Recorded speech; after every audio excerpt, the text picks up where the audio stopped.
பையன் கீழே விழுந்ததை பத்தி கவலைப்படாம சாப்ப பத்தி கவலைப்படுறாங்களே, இதெல்லாம் நியாயமா? சாரி ஷின்சான், உனக்கு அடிபட்டுருச்சா? ரொம்ப வலிக்குதாப்பா?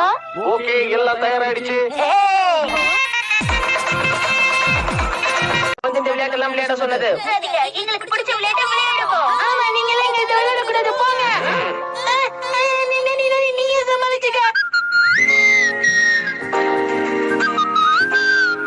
ஆகட்டும் ஆகட்டும்.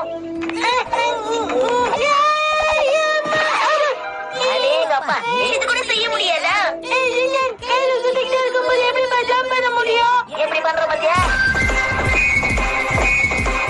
இப்படி பண்ணா என்னால இங்க பண்ண முடியும்.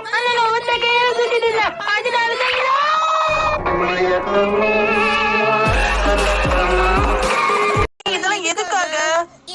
சாக்லேட்டோட எக்ஸ்பைரி டேட்டா? இந்த தேதிக்குள்ள அவங்க போட்டோகிராஃபர் ஆகலன்னா கும்பமோட்டோவுக்கே திரும்பி போயிடலான்னு நினைச்சிட்டு இருந்தாங்க. அவ்வளவு சீக்கிரமாலாம் போட்டோகிராஃபர் ஆக முடியாது ஷின்சான். கரெக்ட் தான்ப்பா, ஆனா இப்பதான் உங்களுக்கு அதுல ஆர்வம் வந்திருக்குன்னு நினைக்கிறேன். அவங்களை பார்த்தா அப்படி தெரியலையே. நான் ஒண்ணு உங்களுக்கு ஆன்டி இல்ல, ஷின்சானுக்கு மட்டும்தான் ஆன்டி. எல்லாரும் என் அக்கானு கூப்பிடுங்க. என்ன கொடுமை இது? பசுமாடு தான் கூப்பிட முடியும். உங்க அம்மா தேடும் போறாங்க, சீக்கிரம் வீட்டுக்கு போ. உங்க அம்மா வீட்டுல படுத்து தூங்கிட்டு இருப்பாங்க. முதல்ல இங்க போயிடு. எனக்கு குழந்தைங்கனாலே பிடிக்கவே பிடிக்காது. ஆனா உங்களுக்கு குழந்தைங்கன்னா ரொம்ப பிடிக்கும்ல, என்கிட்ட சொல்லுங்க. அட என்னங்க நீங்க அக்கா கிட்ட இந்த மாதிரி என்னென்னலாம் போய் சொல்லிருக்கீங்க? தைரியம்னா என்கிட்டயே போய் சொல்லிருப்பீங்க.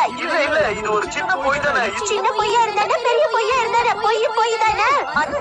நல்லா கேளுங்க. எனக்காக எல்லா வேலையும் செய்வேன்னு சொல்வீங்கல்ல, ஆனா இதுக்கு இப்படி எரிச்சல் பண்ணா என்ன அர்த்தம்? அது மட்டும் இல்ல, வீட்டு வேலை கூட ஒழுங்கா செய்யவே மாட்டாரு. நீ வாயை மூடிட்டு சும்மா இரு, இல்லனா உன்னை.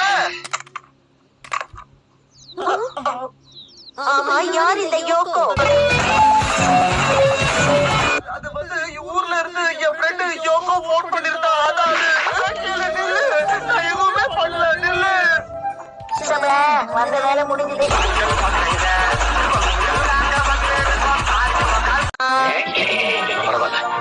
சாக்லேட்டை வாங்கி கொடுத்து